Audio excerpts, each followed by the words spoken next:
Harshani is from the UN Foundation, and for those of you who don't know, the UN Foundation is separate from the UN. We'll talk a little bit about that, but they do work very closely together. As I mentioned earlier, the UN Foundation was founded by the media tycoon Ted Turner with this extraordinarily generous gift, this $1 billion gift that's been critical, and the foundation has been critical in supporting the UN's Sustainable Development Goals.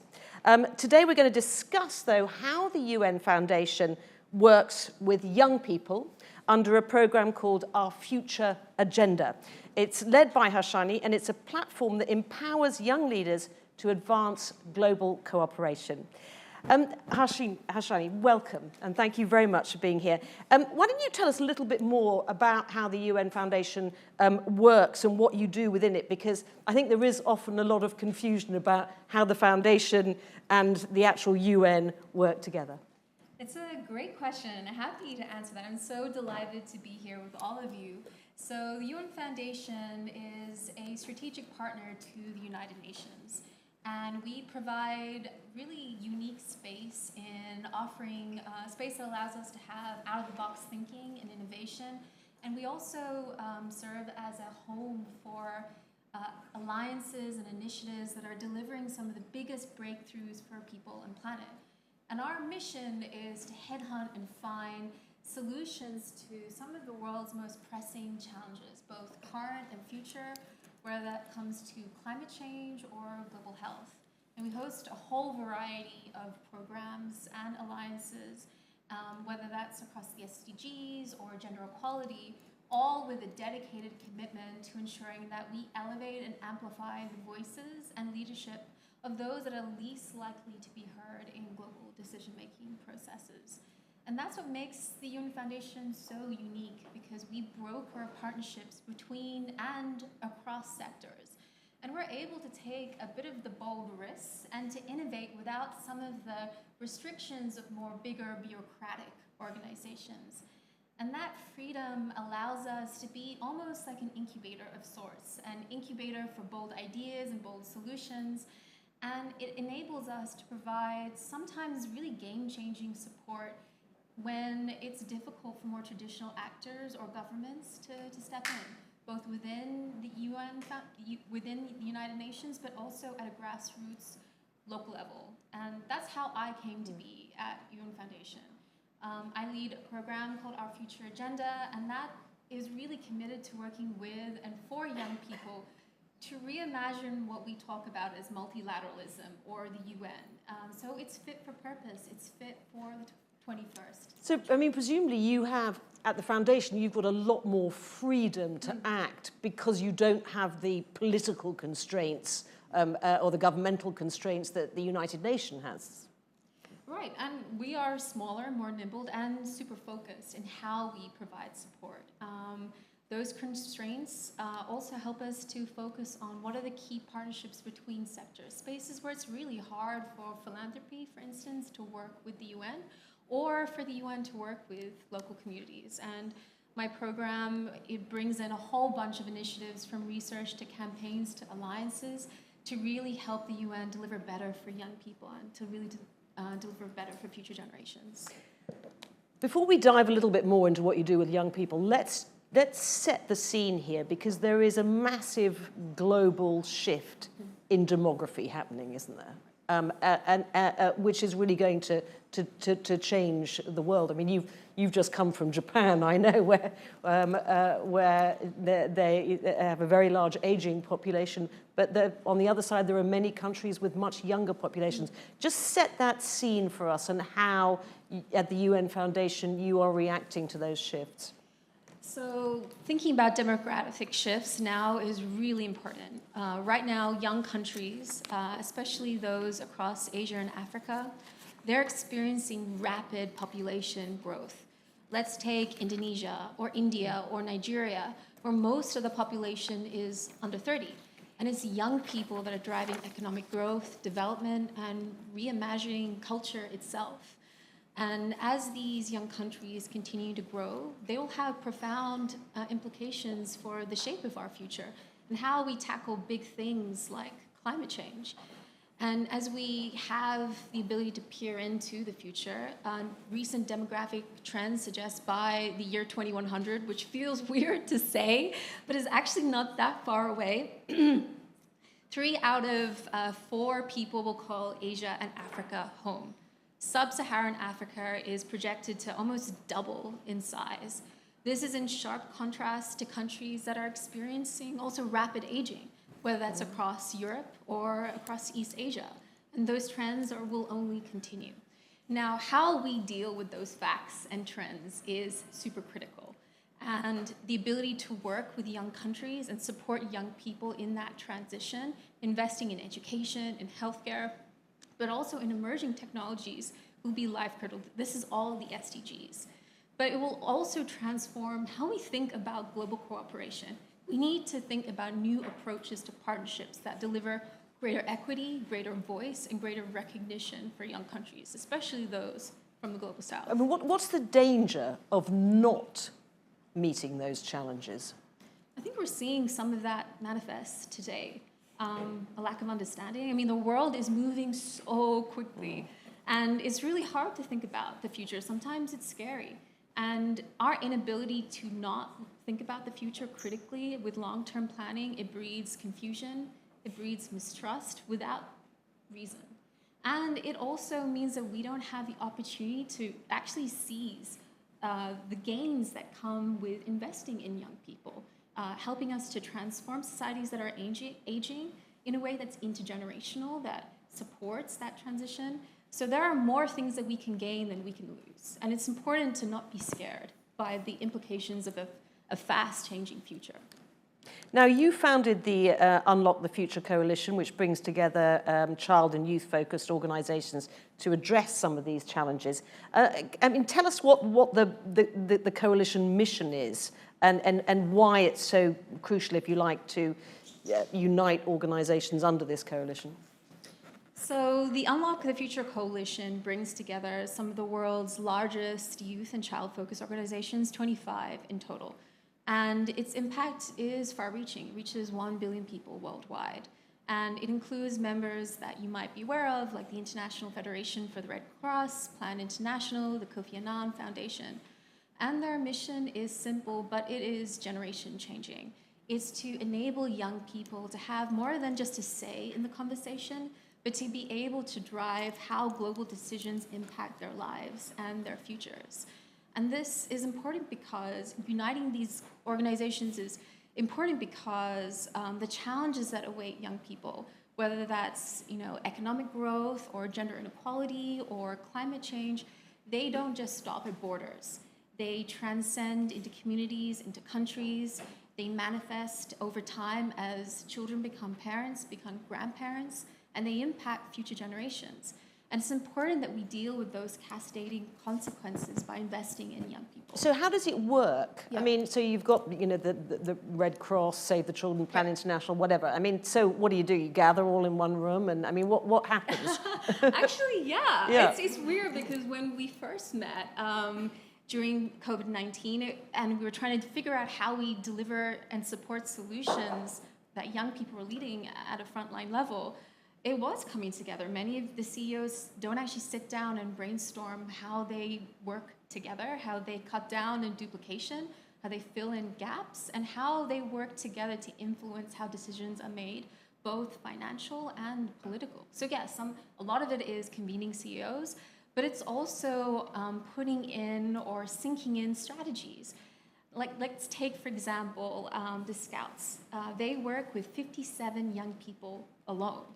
Imagine 25 organizations combining resources, combining intellect, combining 57 political. different countries, you mean? Or, well, so imagine 25, so Scouts works with 57 million young people. 57 million, sorry, 57 million young people. You forgot alone. that you left out the million there. Sorry. So I was like, yes, sure they're bigger than that.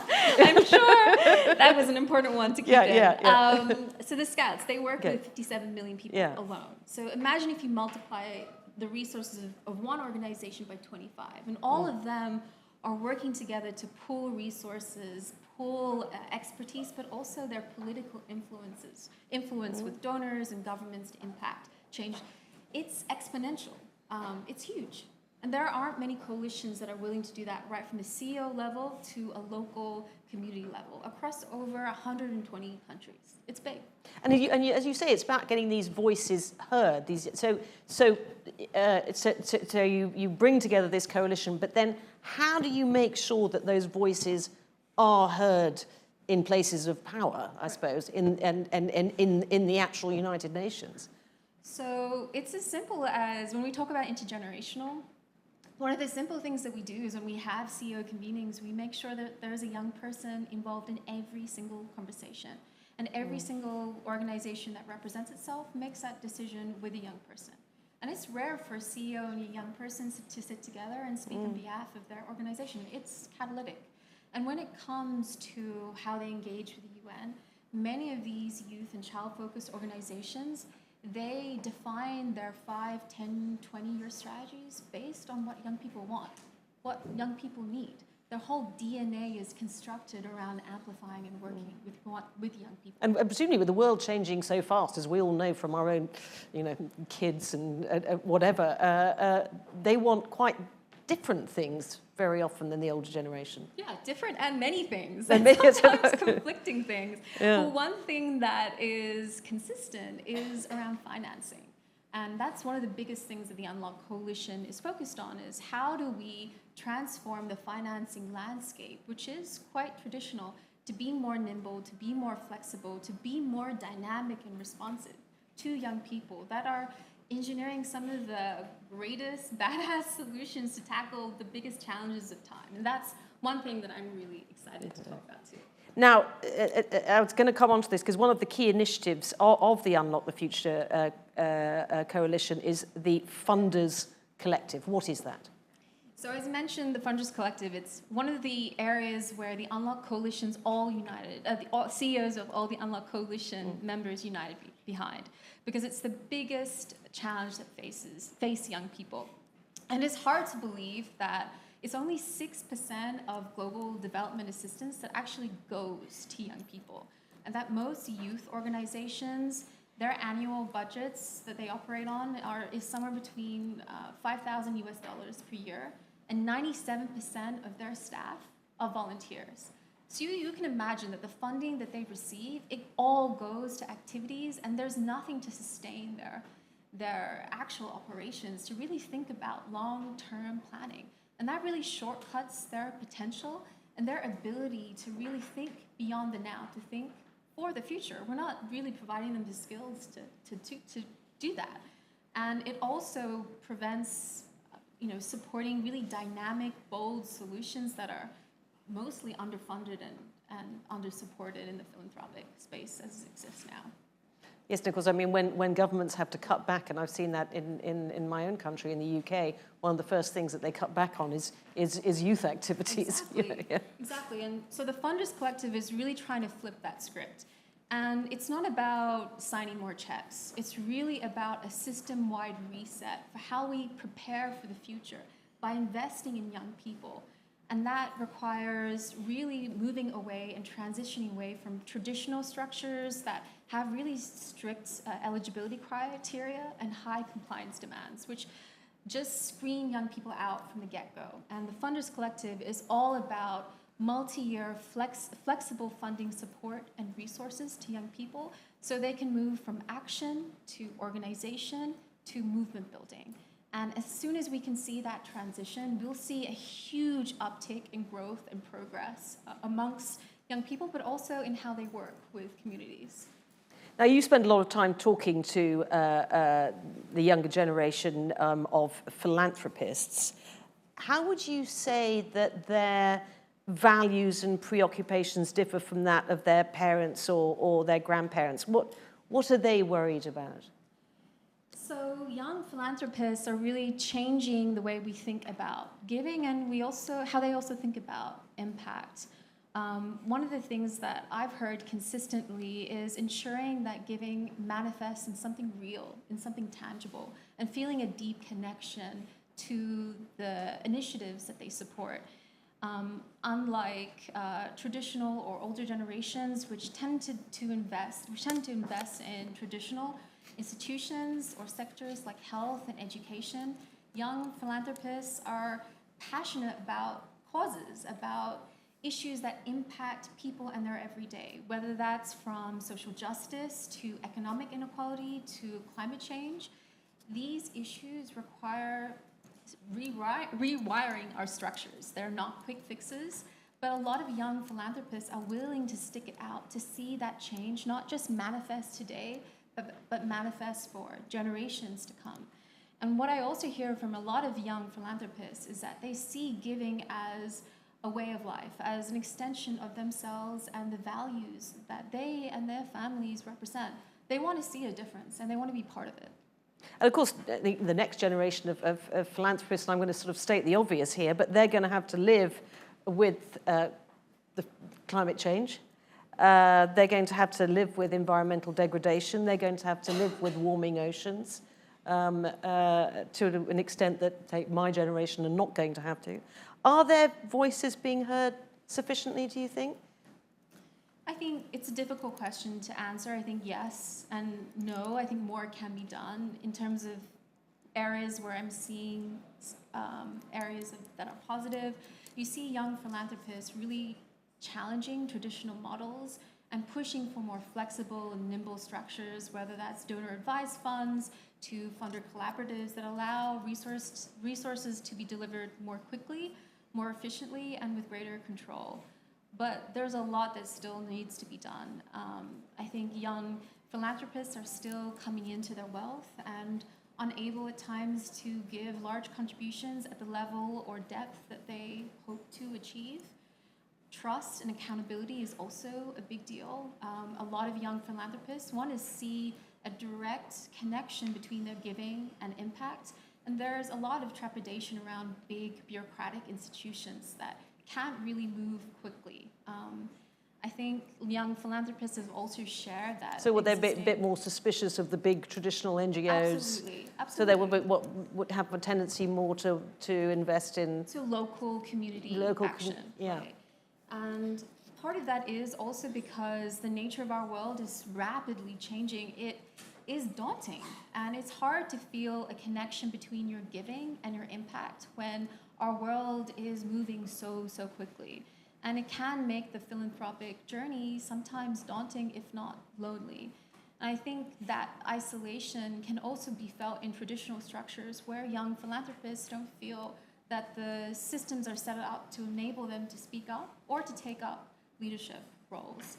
And that's why it's really important to provide neutral and safe spaces for young philanthropists to share their experiences, their journey. And is that what you're doing with the Funders Exactly. Collective? Exactly. The idea of your Funders Collective is this is a place where young philanthropists from around the world can gather, exchange ideas, get advice from others. It's a space where young philanthropists can actually engage with the people that are doing So it's a peer group. Yeah, it's a peer group, but it's a mentality of let's roll up our sleeves and figure out what's not working, what is working, let's take some risks, but also invest in things that do work with evidence and impact. And it allows young philanthropists to really invest in a menu of options on issues that they really care about and work with young people to do that. So if there are young philanthropists out there listening to this, how do they become part of this?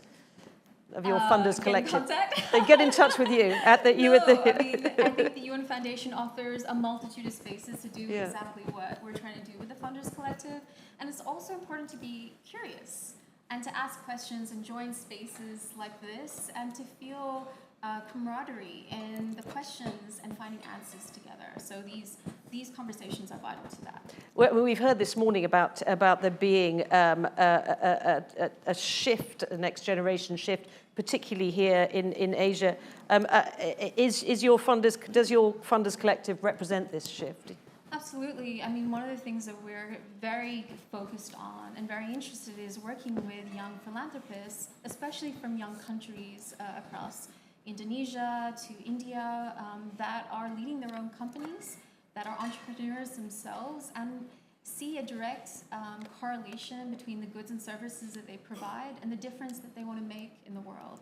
And it's important to support those young philanthropists across Asia, especially in countries that are aging, and to really see that shift as not something that's scary, but but something that's doable with the right solutions and with the right network of support. So that's something that we're very keen on exploring.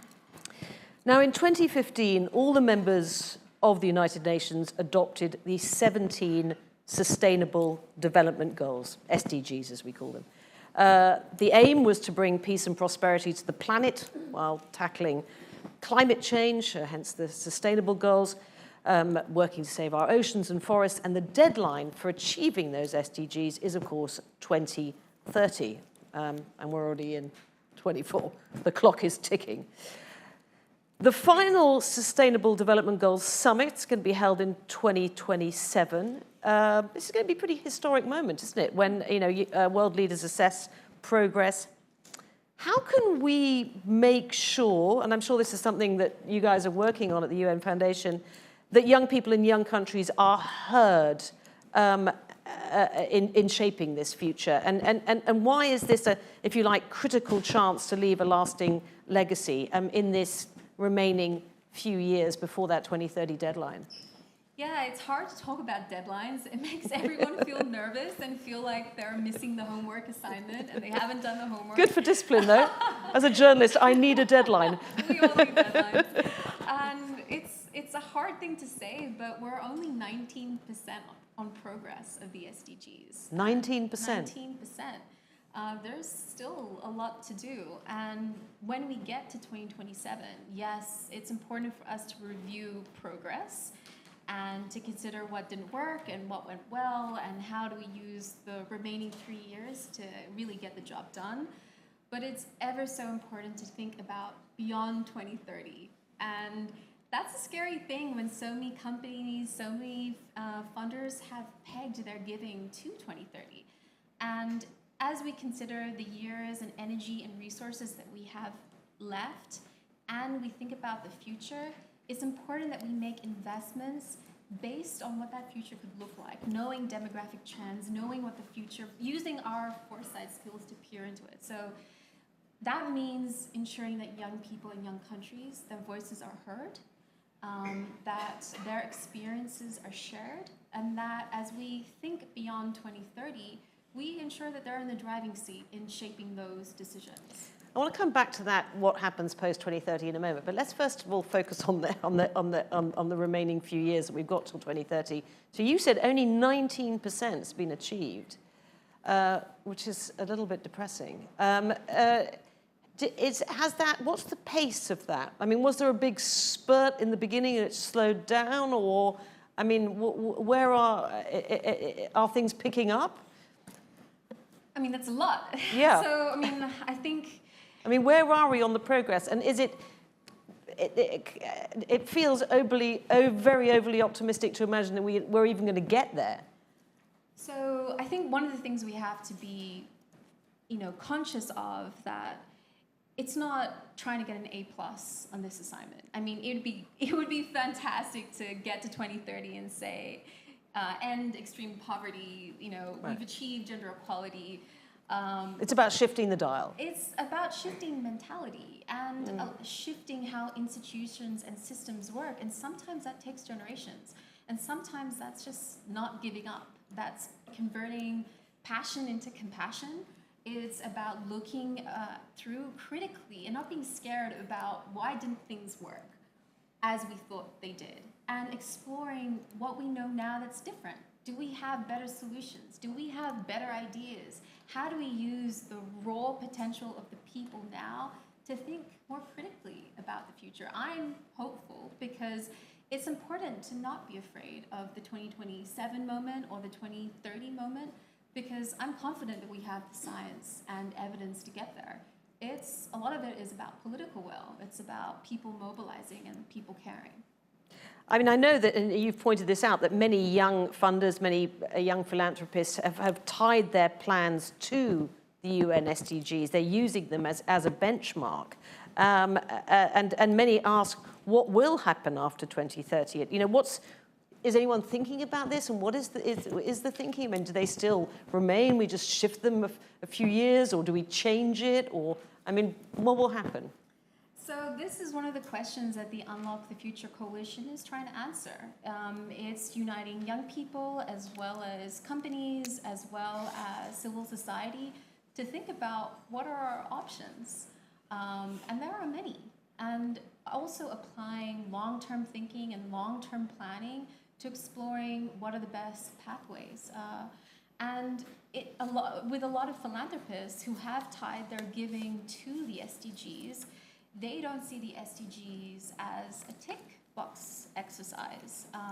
Many of them have corporate strategies that extend beyond 2030 to 2050 to 2080.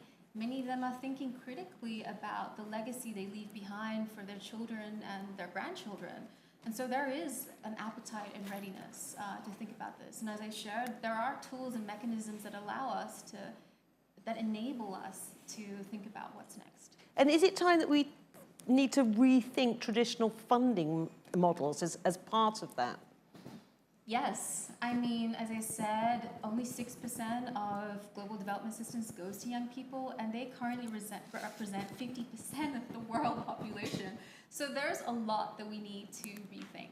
And a lot of that comes down to trust and our risk appetite. Young people are innate entrepreneurs, innovators. They experiment, but also they operate in new ways that might feel foreign to us, from community organizing to digital activism. And it's important to see them as equal partners in the process for how we change economies and transform societies, as opposed to an unequal dynamic where it feels so distant from young people from more traditional donors. Now, I'm going to go to the room in a second, see if anybody's got a question, but let me ask you a final one from myself, which is, do you have a message to any funders who have joined us either in the room or online? So be curious. I think it's so important to be having this conversation, period, because it's so hard to talk about the future, and because we're so fixated on the present, what we see on our phone, on social media, on television, and we have the ability to really think with optimism, to think critically and strategically about the future. And a lot about the future is investing in the next generation who are bold, who are courageous, who are curious. And I think the second thing is really thinking about traditional giving. How can we shift from systems that enable more nimble and flexible giving and see young people as partners?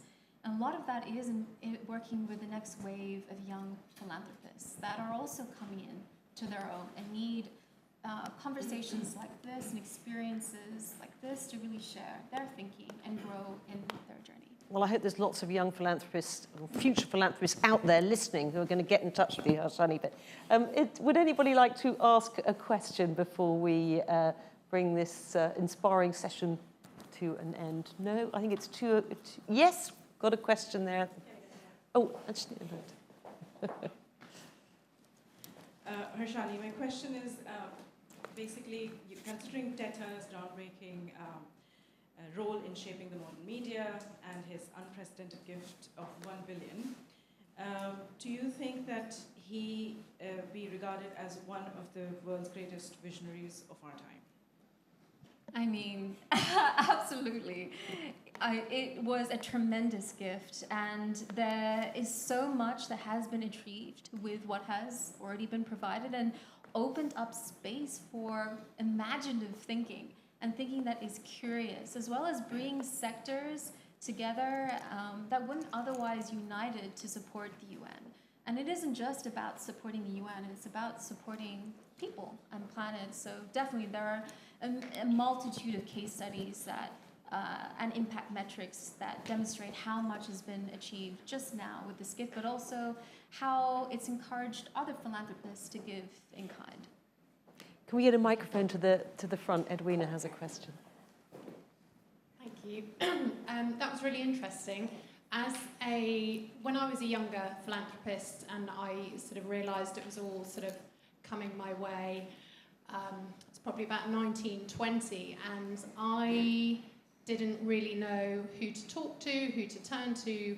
I didn't want to talk to my friends and have a whinge about what was coming my way, because that would have been really inappropriate and not very sensitive.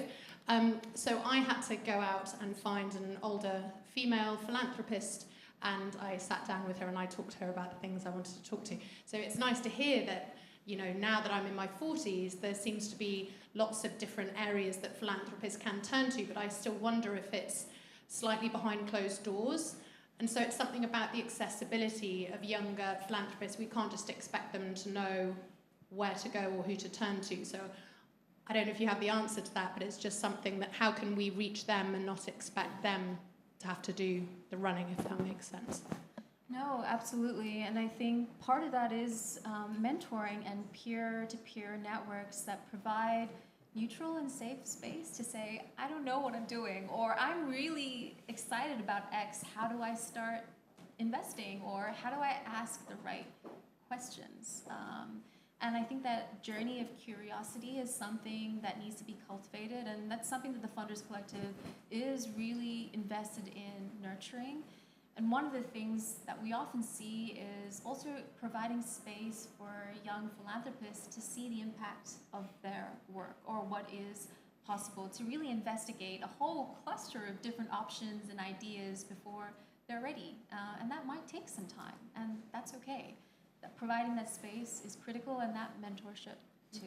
Is there any kind of mentoring scheme? Because it's really interesting that Edwina actually went and sought out an older female philanthropist to get advice. I mean, do you run anything like that where you do? No, I mean, we don't currently. The Funders Collective was just launched. Because that would be a good idea, wouldn't it? It would be. It's a great idea. To pair younger philanthropists with older philanthropists, you know. Absolutely. And one of the things, we just launched the Funders Collective 2 months ago, but one of the things that we're very... So it's super new it's then. Super new. Right, it is okay, super new. But it builds on what has already existed. Yeah. But one of the things that the Funders Collective will do is funder convenes and networking opportunities for funders across generations to share best practices, lessons learned, but also to nudge what we do in different directions and to experiment and to take some risks.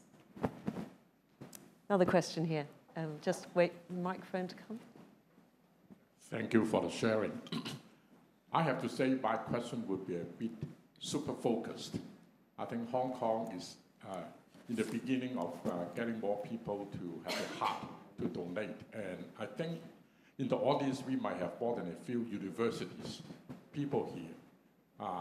Your word about supporting the young, having a purpose for universities, at least that I know of in Hong Kong. I grew up in the States, that when you say young, I thought about student.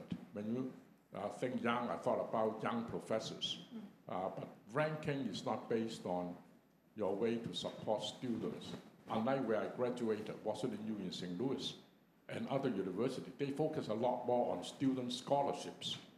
In Asia, maybe Hong Kong, that is not heavily emphasized. That how can we change that mindset with what you are talking about today in supporting the young, or how can we use your ecosystem, your philosophy to help change the mindset a little bit in universities? Thank you. No, and it's a great question because there is this perception in various geographies around young people. And we define at UN Foundation young people as anyone under 30. And there are so many definitions within the UN nations, United Nations around young people. But under 30, that includes entrepreneurs, that includes students, it includes mothers, it includes a whole host of community actors and professions. And I think what is helpful is providing young people the space to come together and to see commonality even in one country. It's very difficult for young people to sometimes from one profession to engage in another. And that's what makes the United Nations so unique. I think a lot of people, especially young people, look up and think of it as a platform, which it is, to tackle our biggest problems. And no matter what country you come from, no matter how old you are, no matter what profession, and there's a lot of resources out there for young people to engage. And the Unlock Coalition is a platform for that. So happy to provide resources or connections for university students, which we also do work with, for them to be part of this community. Harshani, thank you very much. We've got a lot of speakers today, so I'm going to bring this session to an end. But thank you. It was great. Thank you.